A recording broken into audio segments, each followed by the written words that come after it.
Eh bien voilà, bonjour. Mesdames et messieurs, comme vous le savez, tout le plaisir est nôtre de vous savoir très nombreux. Devant votre petit écran, attendons avec impatience et patience ce nouveau numéro d'homéostasie. En tout cas, il est tout à fait homéostasique. Les vendredis de la nation. De quelle nation il s'agit? Pourquoi vendredi? C'est ce que nous allons décrypter tout à l'heure parce que nous sommes en direct avec vous, mesdames et messieurs. Et le thème étant tellement palpitant, il fallait que nous puissions vous donner la possibilité, non pas de nous appeler, mais quand même d'envoyer vos SMS pour que nous puissions donc lire vos questions, sinon les poser à notre invité. 16 juin, mesdames et messieurs, ce n'est pas anodin, c'est la journée de l'enfant africain. Et donc nous dédions cette émission à l'enfant africain. On se rappelle bien Soweto, à l'époque de l'apartheid. C'est chaud, c'est parti de là-bas. Mais aujourd'hui, les choses ont changé là-bas, un temps soit peu. Mais l'enfant africain vit encore des problèmes gravissimes. Il y a lieu que l'adulte africain puisse se pencher sur la problématique. Et la spiritualité des profondeurs aujourd'hui tout à fait homéostasique, arborant comme ça la JLC, jeune leader du Congo avec Ili Tioka à sa tête, comme qui dirait que le Congo s'organise pour qu'il y ait une élite demain dans tous les domaines de la vie, depuis l'église, depuis la famille, depuis l'église, l'école, jusqu'au sommet de l'État.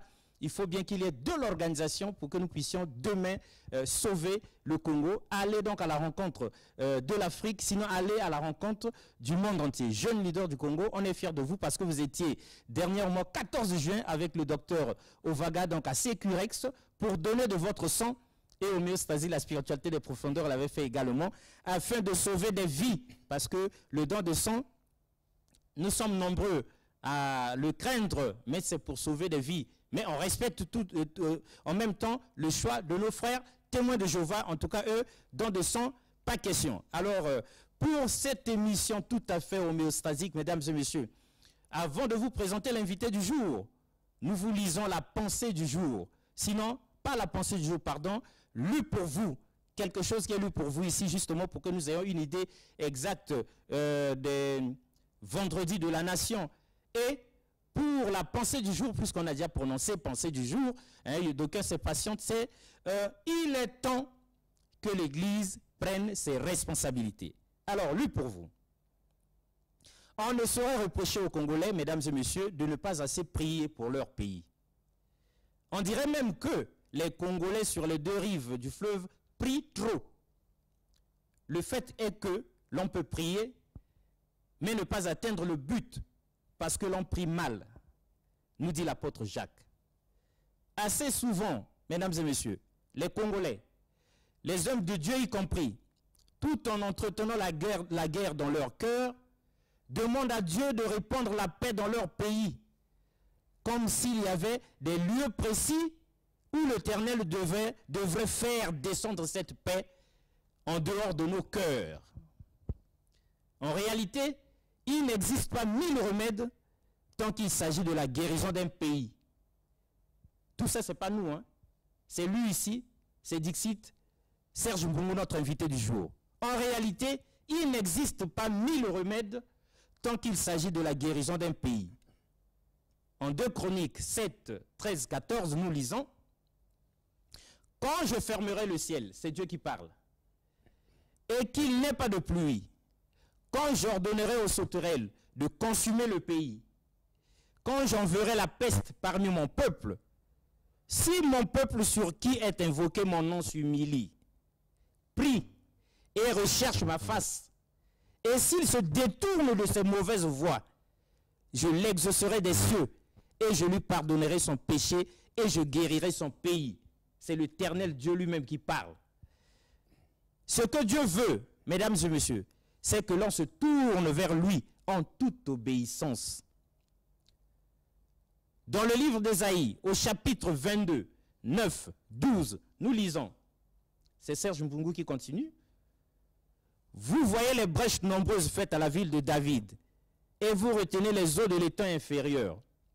Vous comptez les maisons de Jérusalem, et vous les abattez pour fortifier la muraille. Vous faites un réservoir entre les deux murs pour les eaux de l'ancien étang. Mais ne regardez pas vers celui qui a voulu ces choses. Vous ne voyez pas celui qui les a préparées de loin. Le Seigneur l'Éternel des armées vous appelle en ce jour à pleurer et à vous frapper la poitrine, à raser la tête, et à ceindre le sac.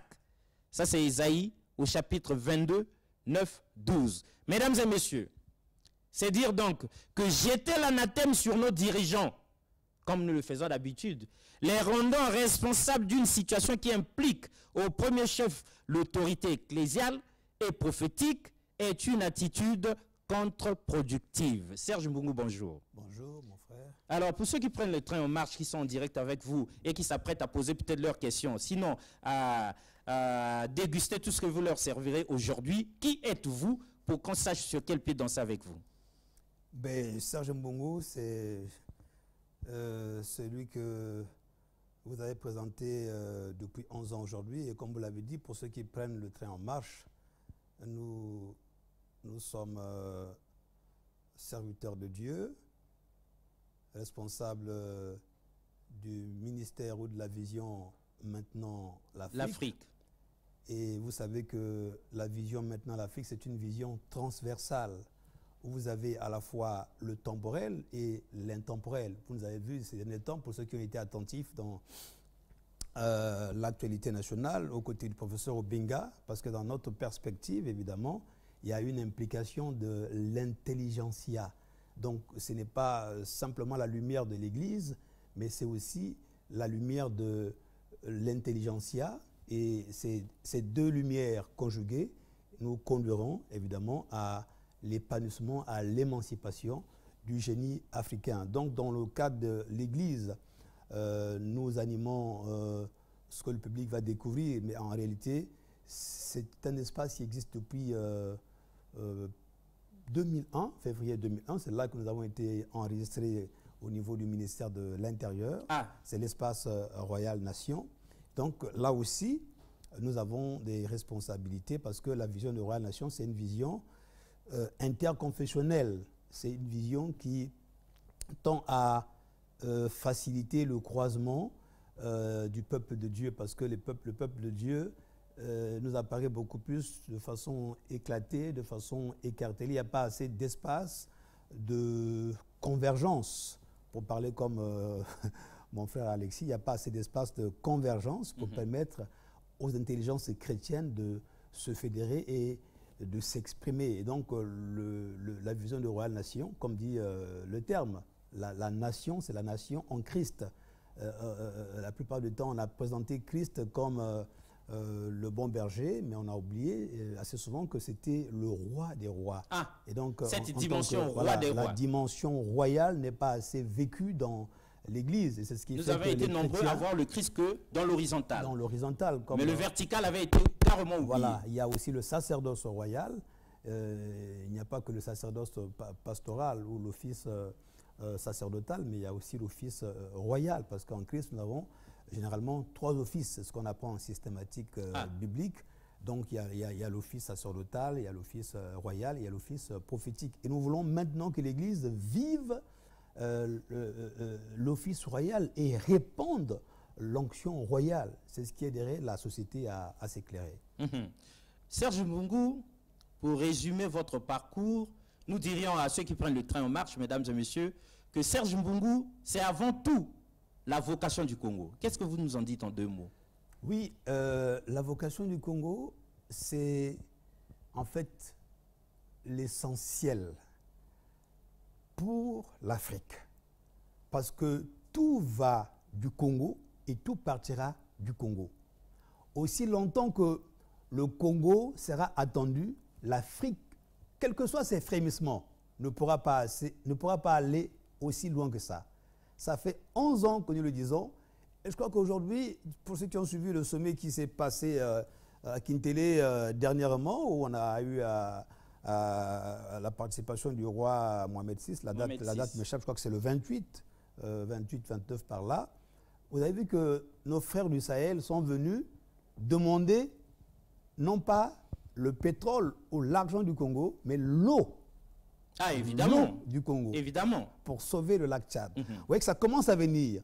Ce que nous disions sur les plans élevés, spirituels, commence à prendre corps la parole va être faite chère de plus en plus. Donc, le Congo est au cœur du système qui va réformer l'universel. Mais malheureusement, les Congolais n'ont pas encore assez intériorisé cela.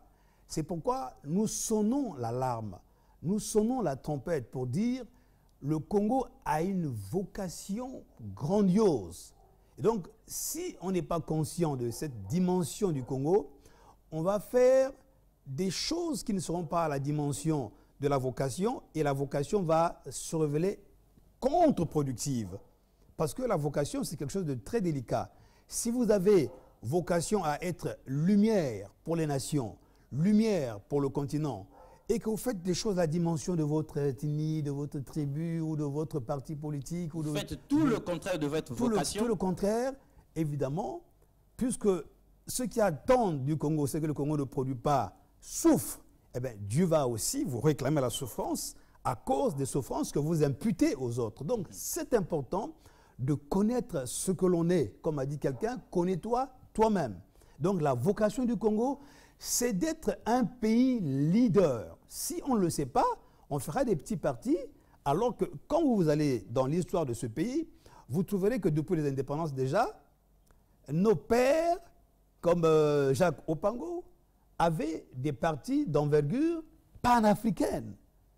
Voyez-vous, le MSA, le A de la fin, c'est l'Afrique. L'UDDA, le A de la fin, c'est l'Afrique. Donc, ils avaient déjà cette perception de la vocation du Congo, si bien qu'ils ont créé des partis à la dimension panafricaine. Aujourd'hui, régression. Aujourd'hui, bon, c'est l'actualité d'ailleurs, on parle des partis politiques qui ont été, je ne sais pas quel terme utiliser, bon, ils n'ont pas été reconnus parce que la dimension n'est même pas nationale. Elle est à la limite ethnique. Ça peut faire mal, mais il faut qu'on accepte ça.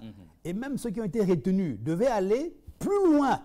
Parce que la dimension du Congo, ce n'est pas à s'exprimer par rapport au contexte simplement local. Même si nous partons d'une réalité locale, il faut que l'on se dise que la vocation de ce pays, c'est de briller à l'échelle de tout le continent. Voilà pourquoi la vocation du Congo est au cœur des enjeux de la vision que nous incarnons.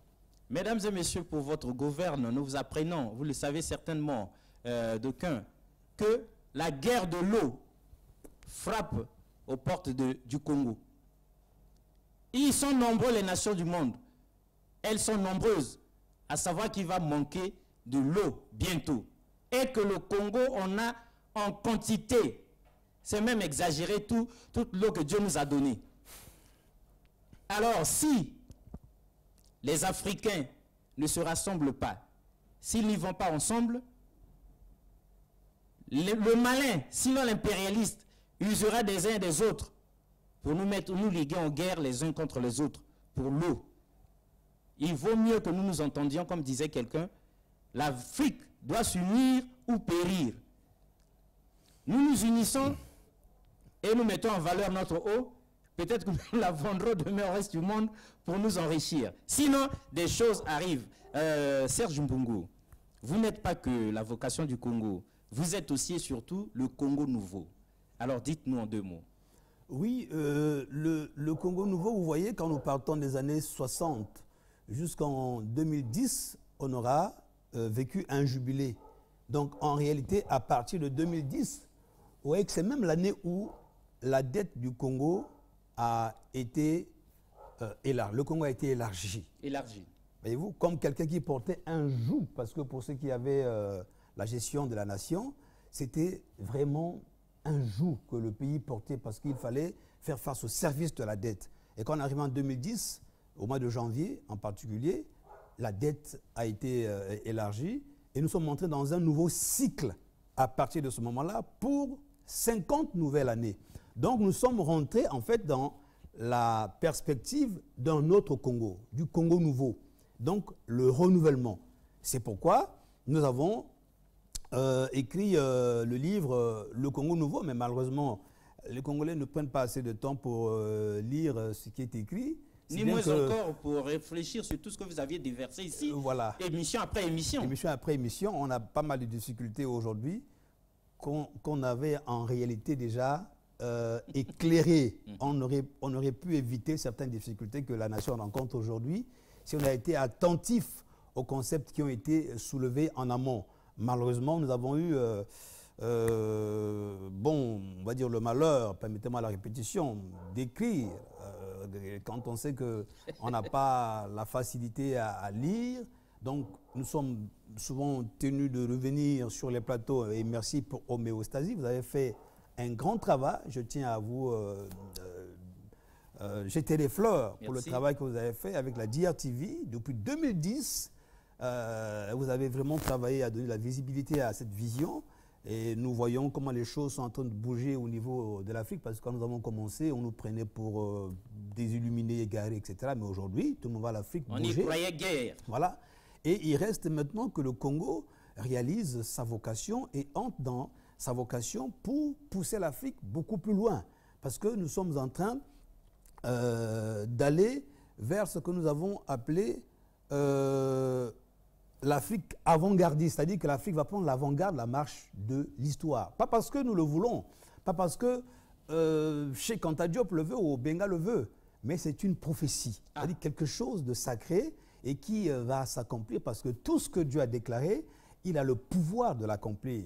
Aussi élevé qu'il soit, il accomplit ce qu'il veut parmi les hommes. Et puisqu'il le veut, il veut maintenant que l'Afrique prenne l'avant-garde, la marche des peuples, et c'est ce qui va arriver. Et dans cette perspective, notre pays, le Congo, va jouer un grand rôle, sinon un rôle leader. C'est pourquoi il faut que le Congo revête sa nouvelle robe. C'est ce que nous appelons le Congo nouveau.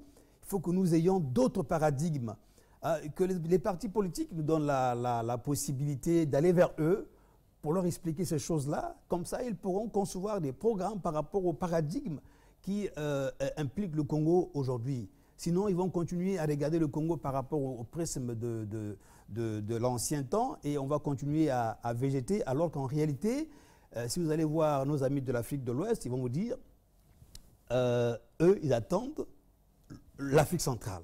Parce qu'ils savent que le décollage de l'Afrique va partir des pays francophones et en particulier de l'Afrique centrale. Et vous savez que les études que nous avons menées ont confirmé ou tendent à confirmer que c'est des deux Congos et le Congo-Brazzaville a le rôle moteur. C'est pourquoi toute cette dynamique, toute cette effervescence autour des concepts que vous avez assez bien maniés d'ailleurs, la vocation du Congo, le Congo nouveau, la caravane Congo-Sunga-Africa, maintenant l'Afrique, tout ce bouillonnement, effectivement, c'est fait pour amener les esprits à s'éveiller, à s'émanciper, parce que c'est des ressorts du Congo que l'Afrique prendra appui pour se projeter dans l'universel. Nous, on aime bien ça. C'est toute l'importance de ce pays. Le Congo, mesdames et messieurs, Serge Mbungu, autant nos ancêtres politiques, Youlou, Opango et les autres, étaient panafricains dans leur fort intérieur et ils l'avaient exprimé dans la dénomination même de leur parti politique de l'époque. Autant vous, pasteur de votre État, vous l'êtes aussi, on vous connaît sur ce plateau, Monsieur Afrique. Ça veut dire quoi cette histoire? Oui, mais écoutez, l'Afrique nous colle à la peau. Ce n'est pas nous qui cherchons l'Afrique, c'est l'Afrique qui nous cherche. Vous avez vu notre frère ghanéen qui est venu ici.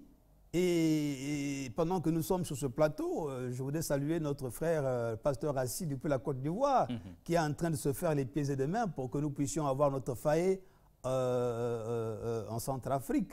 Pourquoi la Centrafrique? Mais parce que il est ivoirien. Il est ivoirien, oui. Lui, il dit, il soutient à son corps défendant que c'est l'Afrique centrale qui va servir de piédestal, de foyer de réveil sur le plan spirituel, le foyer de réveil continental. Et vous connaissez aussi le témoignage de notre frère, le prophète Kodjo Ado, l'apôtre Kodjo Ado, évidemment, ghanéen qui est parti de Cape Town, où il avait son église. Il est venu s'installer à Brazzaville parce que Dieu lui a dit, aussi longtemps que tu vas parler Afrique, ce n'est pas à Cape Town qu'il faut le faire, il faut aller à Brazzaville. Il dit, mais Brazzaville, il y a quoi par rapport à Cape Town? Mais Dieu lui a montré que c'était à Brazzaville qu'il fallait. Il a tout abandonné à Cape Town pour se retrouver quelque part dans un quartier à Poto-Poto, en train d'attendre la révélation de Brazzaville sur le plan continental. Ghanéen, s'il vous plaît. C'est le pays de Kwame Nkrumah. Exact. Donc, ce n'est pas des petits faits, ce sont des grandes révélations et il revient maintenant aux Congolais de prendre possession de ces révélations et se projeter dans l'histoire. et se projeter dans l'histoire, mesdames et messieurs. La projection est faite du côté du pasteur assis là-bas parce que lui, il se projette carrément en Afrique centrale, donc en Centrafrique en ce moment précis, avec le FAE, le Festival africain de l'Évangile. Exactement. C'est ça, donc ça s'installe là-bas. Nous aimons bien cette vision-là, donc plein courage donc, au pasteur assis. Serge Mbungu, vous l'avez dit déjà, et on revient sur ça pour ceux qui prennent le train en marche, qui n'ont pas encore compris ça, qui vous découvrent aujourd'hui, qui vont devoir avoir ces prérequis là pour comprendre ce que vous allez donner après. Vous êtes aussi maintenant l'Afrique, en résumé. Oui, maintenant l'Afrique, bon, nous l'avons presque dit déjà. Oui. Maintenant l'Afrique, vous savez, quand on a travaillé sur l'Afrique... La répétition est la mère des sciences. On n'a pas, c'est pas une donnée de départ. Moi, je n'avais pas vocation à travailler, même pas sur le Congo. Nous étions en train de prier simplement pour la paix dans le pays. Et puis, bon, voilà, le pays, finalement, c'est une fenêtre qui là, ouvre sur le continent en 97, voilà. Et puis, voilà, le pays nous ouvre. Et c'est là qu'on se rend compte que le Congo a cette vocation. Et donc, quand on a cette connaissance de l'Afrique, nous avons la révélation que l'Afrique va être à l'avant-garde de la marche des peuples. Et c'est maintenant. Donc, dans maintenant l'Afrique, vous avez la dimension spatiale et temporelle. Le temps, c'est maintenant. L'adverbe maintenant nous situe dans le temps, parce que le temps est déterminatif de l'action. C'est Ecclésiaste qui dit qu'il y a un temps pour chaque chose. Donc, le temps nous dicte ce que nous devons faire. Si on est ici à cette heure-ci, c'est parce que c'est l'heure de homéostasie. Donc, il faut que les Africains apprennent, comme dit le psalmiste, à compter le jour, à maîtriser le temps. Ça, c'est de un. On dit, c'est maintenant, c'est le temps de l'Afrique. Alors que chacun, avec son génie, se projette. Et le monde va faire attention à ce qui vient de l'Afrique. Et, moi je vous ai dit, l'espace, c'est l'Afrique. Donc, ce n'est pas la peine de regarder en arrière comme si quelqu'un pouvait venir après Usain Bolt. Quand Usain Bolt a pris le témoin, c'est pour aller à l'arrivée. Maintenant que l'Afrique est entrée dans la scène, il n'y a plus à regarder quelqu'un. C'est nous qui devrions maintenant produire les paradigmes qui vont cimenter les fondamentaux de cette civilisation qui est en devenir. Parce que nous sommes dans un nouvel âge pour l'universel. Et l'Afrique va jouer un rôle dynamique, un rôle moteur dans la production des paradigmes. Ne regardons plus assez vers les autres, parce que les autres attendent les paradigmes qui vont venir de l'Afrique. Il y a simplement que nous puissions être assez coordonnés, parce que ce n'est plus le moment de se diviser sous des considérations philosophiques, religieuses, politiques. Non, nous devons conjuguer les énergies. Il faut de tout pour faire un monde. Exactement. Hein, c'est ce que les autres appellent les cercles de vertu. Les politiques doivent aller vers les intelligences, l'intelligentsia, les scientifiques, culturels, vers les religieux, etc. Regardez comment fédérer pour que nous puissions entrer dans la réalité de ces paradigmes qui feront que tout le monde se rende compte que le temps de l'Afrique, c'est réellement maintenant.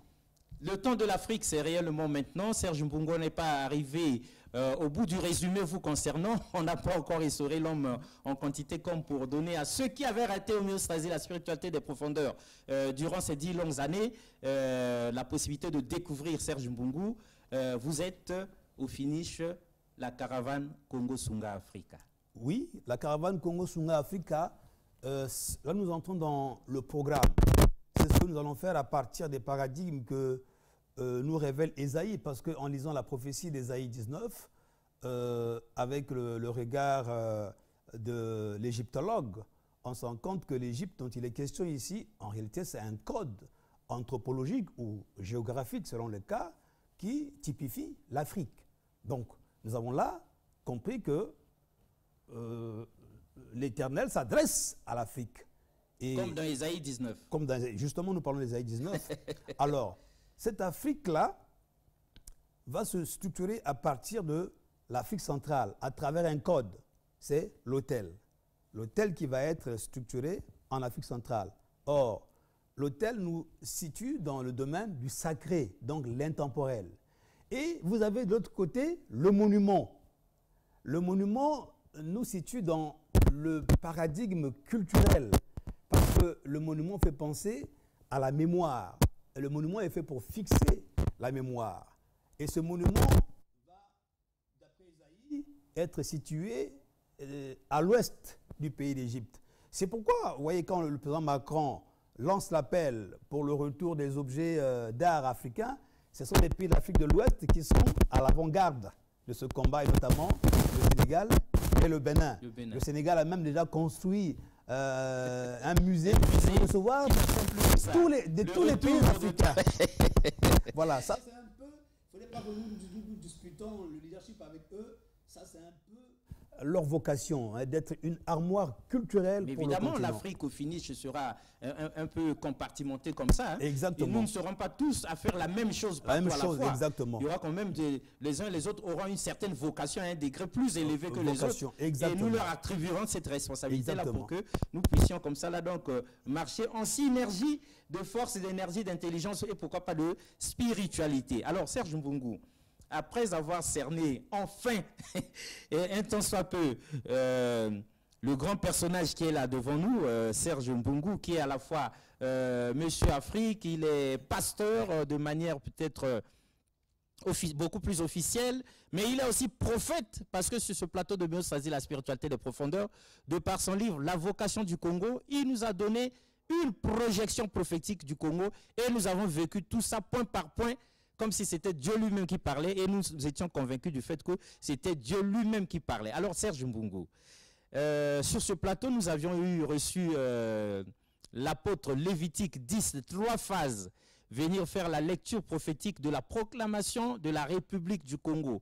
C'était en novembre 58, si au mieux saisi la spiritualité des profondeurs n'a pas oublié ses leçons d'histoire.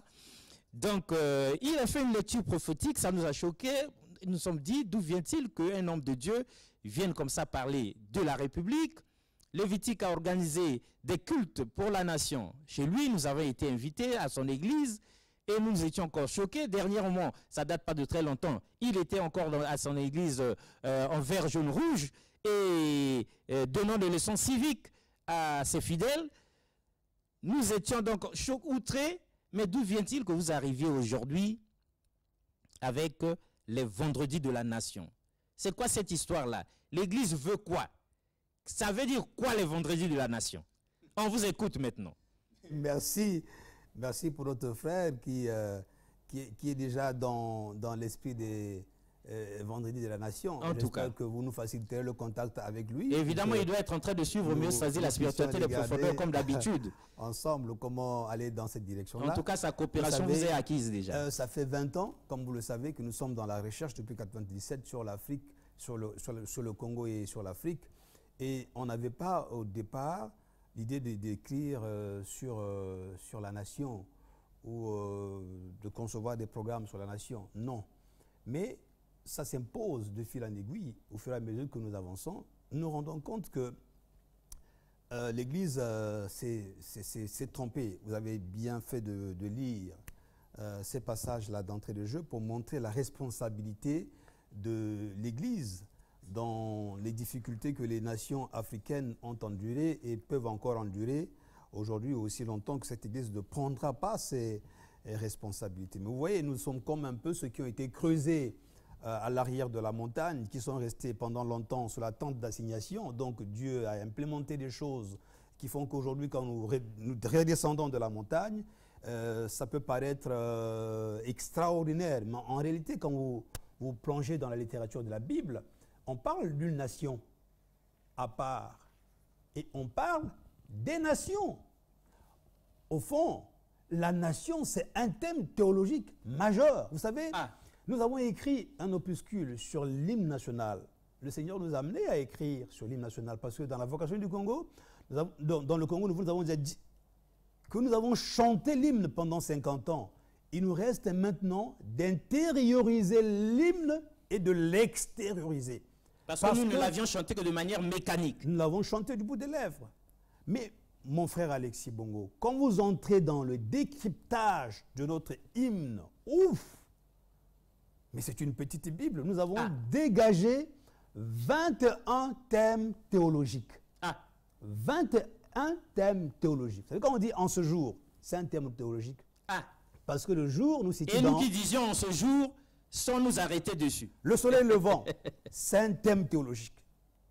Prenez le livre de Psaume 82, je crois, vous trouverez le soleil, hein, qui typifie la divinité. Prenez le livre de Luc au chapitre 1, vous trouverez le soleil levant. Donc, quand vous prenez notre hymne, il est plein d'enseignements bibliques.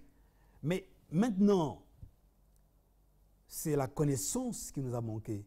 On a cru que l'hymne national, c'est la politique. Nous n'avons rien à voir avec la politique. Alors qu'en réalité, la nation n'est pas une notion simplement politique. C'est pourquoi, malheureusement, les hommes politiques se sont démenés à vouloir construire la nation, mais ils ne sont jamais parvenus. Parce que vous l'avez dit, ce qui est décrété en 58, c'est quoi? Ce n'est pas la nation. De Gaulle n'a pas décrété la nation. Ils sont même conscients que ces gens finiront par se battre entre eux parce qu'ils connaissaient la réalité des micronations. Ils savaient qu'il y a des Kouyou, il y a des Bembé. Alors, ce sont les vraies nations parce que là-bas, il y a une sociologie, il y a une anthropologie, ils ont vraiment bien structuré ces groupes-là, si bien qu'autour du pouvoir, ils finiront par se battre. Donc, on n'a qu'à décréter la République, ne vous en faites pas, ils finiront par se battre. Et même la démocratie, quand on la décrète à la bolle, ils savaient bien à quoi ça devait oui, bien sûr, aboutir. On allait s'entretuer, il n'y a rien à faire. Tout cela. Bon, on n'est pas là pour faire le procès des autres, surtout qu'on dit que le procès du colonialisme, c'est fini, il faut maintenant aller à l'essentiel. Donc, la nation ne se décrète pas. Ce qui a été décrété le 28 novembre, vous l'avez dit, 58. C'est la République, c'est l'État du Congo. Mais, puisque chez les autres, l'État vous confère le statut de souveraineté nationale, eh bien, ça s'est décrété chez nous. Malheureusement, après bientôt 60 ans, on se rend compte qu'on n'a pas travaillé à construire, à concevoir l'étoffe de la nation. Si bien que nos pays africains, aujourd'hui, ont des problèmes autour de l'ethnocentrisme. On parle de tribalisme. Et vous voyez, un pays comme le Soudan du Sud, aujourd'hui, est traîné dans la boue pour une appartenance à une ethnie. Une ethnie. Tu es mort. On a vécu au Rwanda avec le génocide énorme. Donc la nation... Tout d'un côté ou tout de l'autre. La nation, l'Église a eu tort de ne pas se mêler à ce débat parce que nous sommes une nation en Christ. Nous avons dit, nous sommes un royaume. Donc en Christ, nous sommes... On dit, il n'y a plus de Grecs, il n'y a plus de Juifs, il n'y a plus de libres, il n'y a plus d'esclaves. nous sommes un en Christ. Donc l'Église aurait pu donner le modèle d'une nation accomplie au peuple du monde, aux gouvernants de l'Afrique. Et peut-être que ça aurait aidé les hommes politiques, nos dirigeants, à construire une étoffe à partir de ce modèle-là. Malheureusement, nous avons regardé les questions nationales comme des choses... relevant de la sphère politique, souillée, c'est très sale, impur. Ça, c'est pas pour l'Église ne doit même pas s'approcher. Alors que quand vous lirez dans certains ouvrages, certains cantiques, comme dans les psaumes, David dit quoi? Jérusalem, si je t'oublie, que ma droite m'oublie. Mais c'est quoi Jérusalem? Mais c'est une nation. Voyez-vous, la dimension patriotique n'a pas été enseignée à l'Église. Donc nous pensons, effectivement, comme ce frère-là, que nous devons intérioriser ces valeurs. Il faut que la nation soit vécue déjà au niveau de l'Église, où vous avez la puissance du Saint-Esprit. Voyez-vous, le Saint-Esprit, vous avez la puissance du baptême, vous avez la puissance du nom de Jésus, vous avez la puissance de Dieu. Vous avez tout ça, ce sont des facteurs qui peuvent nous aider à nous unir. Et si avec tout ça, le peuple ne peut pas être uni, comment voudriez-vous reprocher aux païens de ne pas être unis? Donc il faut que ces notions soient déjà implémentées au niveau du corps de Christ. Quand nous les aurons intériorisées, nous allons vivre la nation. Quand nous allons chanter l'hymne national, on saura faire la différence avec ceux qui vont scander du bout des lèvres cet hymne-là, parce que nous allons vivre les valeurs de l'hymne national, parce que nous aurions intériorisé les thèmes que cet hymne-là véhicule, nous les aurions vécus comme des valeurs bibliques, des valeurs intrinsèques à la parole de Dieu.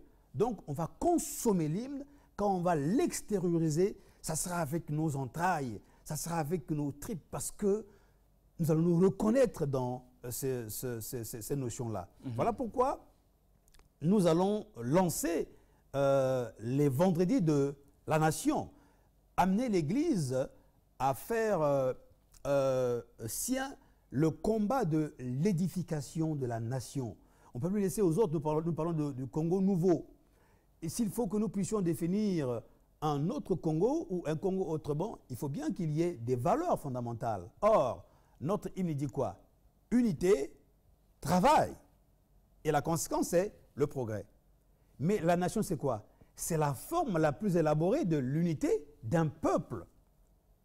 Donc, si nous voulons partir sur cette base-là, faire de l'unité la base de notre République, de notre État, de notre patrie, il faut bien que le peuple de Dieu, l'Église, s'approprie ces notions qui ont un fond théologique majeur. Parce que Christ est venu mourir pour la nation. Dans l'évangile de Jean, vous trouverez ça. Il est venu mourir pour la nation. Donc la nation, c'est un thème théologique majeur que les chrétiens, malheureusement, par mépris ou par ignorance ou par négligence, ont laissé aux autres. Et les autres ont essayé de coudre avec leurs aiguilles la nation que nous avons aujourd'hui. Alors, ce n'est pas tout de critiquer. Nous devons maintenant regarder ce qui n'a pas été fait pour que nous puissions apporter nos couleurs à l'étoffe nationale. Serge Mbungu, en tout cas, nous ne sommes pas pasteurs comme vous. On n'est pas autant pasteurs que vous. Mais on est homéostasie, la spiritualité des profondeurs. Et de ce fait, on sait très bien qu'il est écrit quelque part dans la Bible, Dieu résiste aux orgueilleux. Est-ce que dans la problématique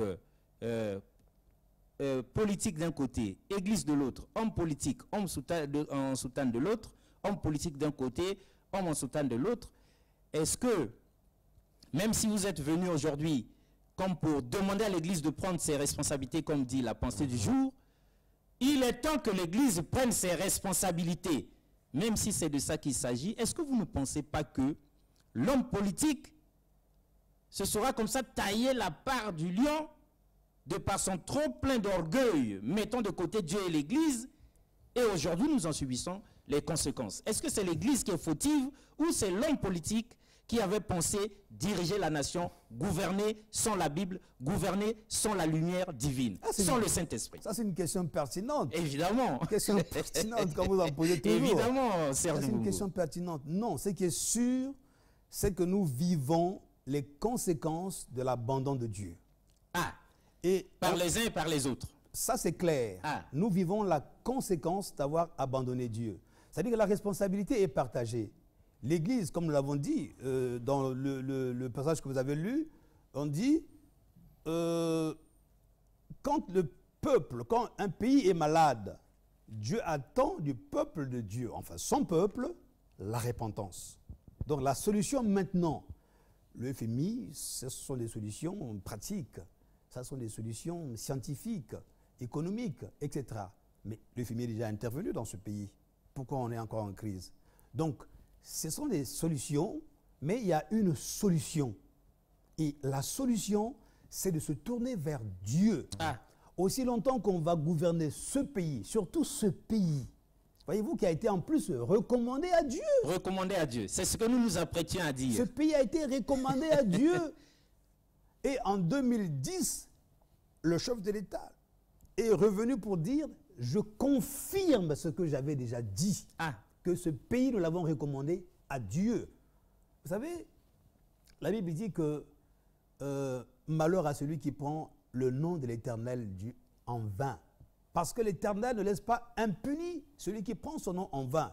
Exact. Donc si le peuple congolais ne prend pas conscience qu'ils ont recommandé à travers le souverain à la tête du pays, ce pays entre les mains de Dieu, pour donner à Dieu la place qu'il mérite, nous allons continuer à serpenter. Vous voyez un petit peuple de 4 millions avec autant de richesses, mais qui n'arrive pas à trouver l'issue.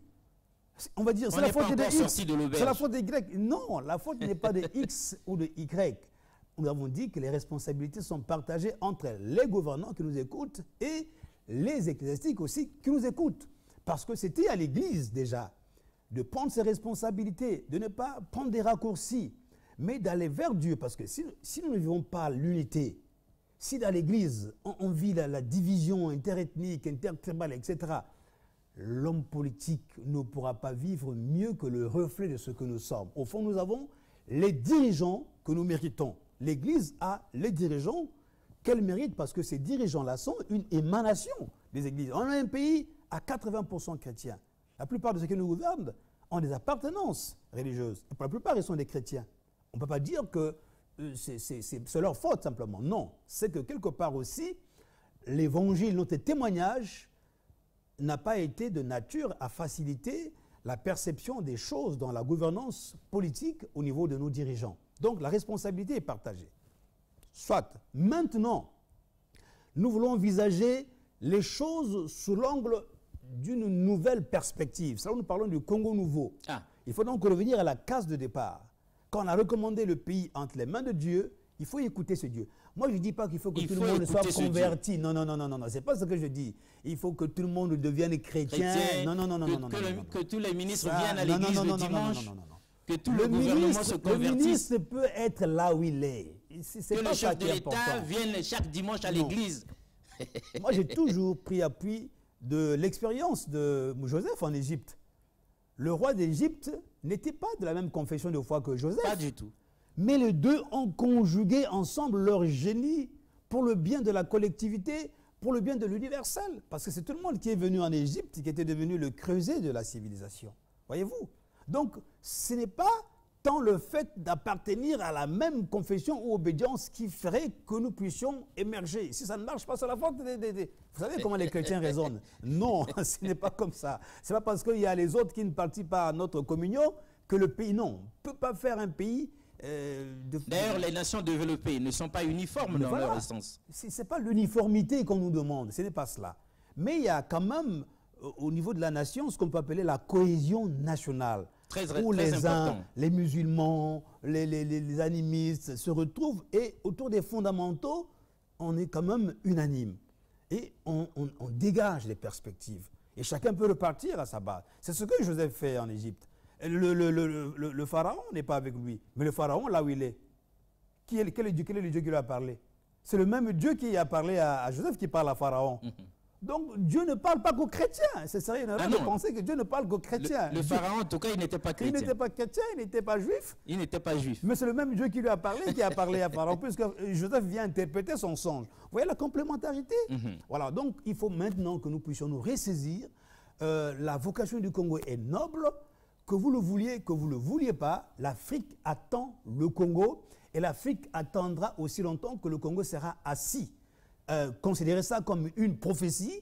Et s'il y a des prophètes dans ce monde qui viennent démentir ce que nous disons ici, vous n'en trouverez jamais. Je sors de Pointe-Noire, je suis rentré de Pointe-Noire aujourd'hui, parce que lors d'une émission à Télé Congo, il y a des frères là-bas qui nous ont repérés. Avec Ed Chevry-Diaz, et ils nous ont appelés pour aller voir ce qu'ils ont trouvé.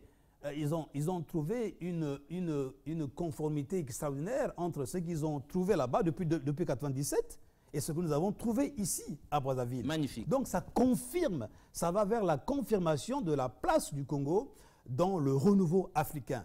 Alors, ça ne devait pas nous amener à nous enorgueillir, au contraire, mais à prendre une responsabilité devant l'histoire, parce que ce continent attend le Congo. On peut attendre encore 50 ans, on va attendre le Congo. Ce que nous voyons, ce sont des frémissements. On va prendre les intelligences des Chinois, des Japonais et des autres pour construire l'Afrique. Mais quand on va construire l'Afrique avec le génie africain, ça viendra essentiellement de l'Afrique centrale, essentiellement de ce petit pays apparemment méprisé qu'on appelle le Congo. C'est pourquoi nous lançons un appel, comme d'habitude d'ailleurs, du haut de ce plateau, à la réconciliation entre le politique, l'intemporel et le temporel. Nos différences, nos divergences ne sont pas un obstacle pour que nous puissions parler nation. Et justement, si nous parlons des vents de la nation, c'est pour que les Congolais se souviennent de cette nation et qu'ensemble, nous puissions maintenant conjuguer nos efforts.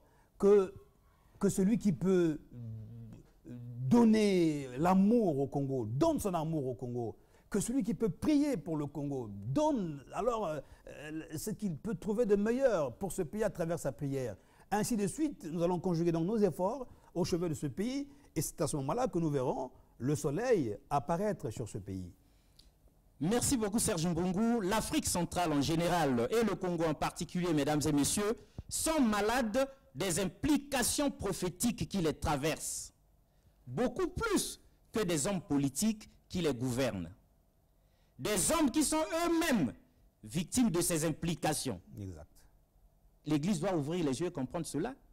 Il s'avère que le Congo est donné par la révélation et par l'histoire pour être un angle sur l'échelle du temps dans la perspective du renouveau africain, le phare de l'Afrique. On ne peut pas dire que le Congo n'ait pas assumé sa vocation sur le plan historique au regard de son élogieux parcours diplomatique sur le continent et dans le monde. Nous en sommes témoins. Ce qui n'est pas le cas sur le plan prophétique. Il s'avère qu'une vocation qui n'est pas assumée peut rendre malade. En d'autres termes, le Congo est malade de sa vocation missionnaire. Exact. En définitive, mesdames et messieurs, l'Église dans ce pays doit revoir sa position par rapport à la question de la nation. En effet, l'Afrique tout entière attend avec un ardent désir la révélation des fils de Dieu. Il est tout indiqué que cette révélation sorte d'Afrique centrale avec à la clé les deux Congos. Quant au Congo-Brazzaville, ce pays de la promesse, de grandes promesses, pour paraphraser l'actuel chef de l'État, son rôle sera déterminant dans ce dispositif. Quelle sera votre contribution, mesdames et messieurs, à l'élan de restauration qui va partir du Congo à partir de maintenant? Pour les vendredis de la nation, levons-nous donc et sonnons la trompette. Parce que la pensée du jour est claire, mesdames et messieurs. Il est temps que l'Église prenne ses responsabilités. Alors, Serge Mbungu, il nous reste quelques secondes seulement, si on vous les donnait pour conclure. Les vendredis de la nation commencent quand? Et ça concerne qui? Dites-nous ça. Les vendredis de la nation commencent à partir de la fin de ce mois. Vous savez que ce mois est emblématique dans l'histoire de ce pays par rapport à ce qui avait été fait en 91, notamment le 10 juin 91, avec la cérémonie de lavement de mains. Nous aurions été à la place de Monseigneur Kombo, on n'aurait pas refusé aux autres de laver les mains, mais après on leur aurait demandé de laver les cœurs. Ça n'a pas été fait. Qu'à cela ne tienne, nous sommes encore vivants, le Congo est encore debout, on peut maintenant aller laver les cœurs chaque vendredi. Pour ceux qui n'ont pas le temps, ils peuvent le faire à la maison. Vous êtes musulman, vous êtes animiste, quelle que soit votre appartenance, votre obédience philosophique, qu'importe, nous voulions maintenant qu'à partir de ce mois de juin 2018, nous puissions avoir des pensées ou une pensée pieuse pour la nation. Faites une action caritative, faites un geste, une bonne action dans le quartier. Ça peut être l'assainissement. Ce n'est pas l'affaire du conseil municipal. Le conseil municipal seul ne pourra pas sans nous parce qu'ils sont notre émanation. Ce n'est pas l'affaire de monsieur le maire. Ce n'est pas l'affaire des gouvernants. Nous devons être ensemble dans la cohésion nationale à partir de maintenant. C'est pourquoi nous lançons un appel à tous ceux qui voudront se joindre à nous. En plus de ce qu'on peut faire de façon individuelle, nous aurons des endroits ou des lieux définis. Notamment, nous voulons commencer le 29, on va voir entre la préfecture et le palais du Parlement, le lieu qui va, dans la semaine qui va commencer bientôt, nous aurons des précisions sur cela. Sur les lieux. Donc, ça sera des lieux où nous pourrons nous retrouver à 10, à 15, à 3, qu'importe le nombre, pourvu que nous puissions avoir le fardeau de la nation. Et nous verrons ce que Dieu va faire à partir de ce moment-là. Donc c'est un appel qui est lancé à tous les Congolais et aussi à ceux qui peuvent se joindre à nous matériellement, mon frère. Vous savez, on est à la télé. Oui, vous savez que c'est un investissement. Ça fait 10 ans que vous nous accompagnez. Il faut que chacun apporte sa contribution pour que nous puissions avoir ces locaux tous les vendredis pour prier essentiellement pour la nation. De toute façon, sur le plateau de Myosadi, la spiritualité de profondeur, vous reviendrez pour qu'on puisse expliquer en détail la méthode, le fonctionnement, le déroulement, la projection de ce que seront les vendredis de la nation. Mesdames et messieurs, en appelant à l'implication de la force morale, religieuse et spirituelle pour relever le défi de la crise que traverse le monde en général et le Congo en particulier, nous voulons nous attaquer à la racine du mal. En effet, la crise que nous vivons a beau être pour l'essentiel de portée économique et sociale, celle-ci présente un arrière-plan spirituel qui ne peut être surmonté que par l'implication des forces spirituelles. En appelant chaque Congolais à agir selon son obédience philosophique ou religieuse chaque vendredi, nous sommes sûrs de parvenir à conjurer le sort de la nation, pourvu que chaque entité sollicitée s'implique. Le Congo s'en sortira. Au revoir et à la prochaine. Merci beaucoup une fois de plus. Merci.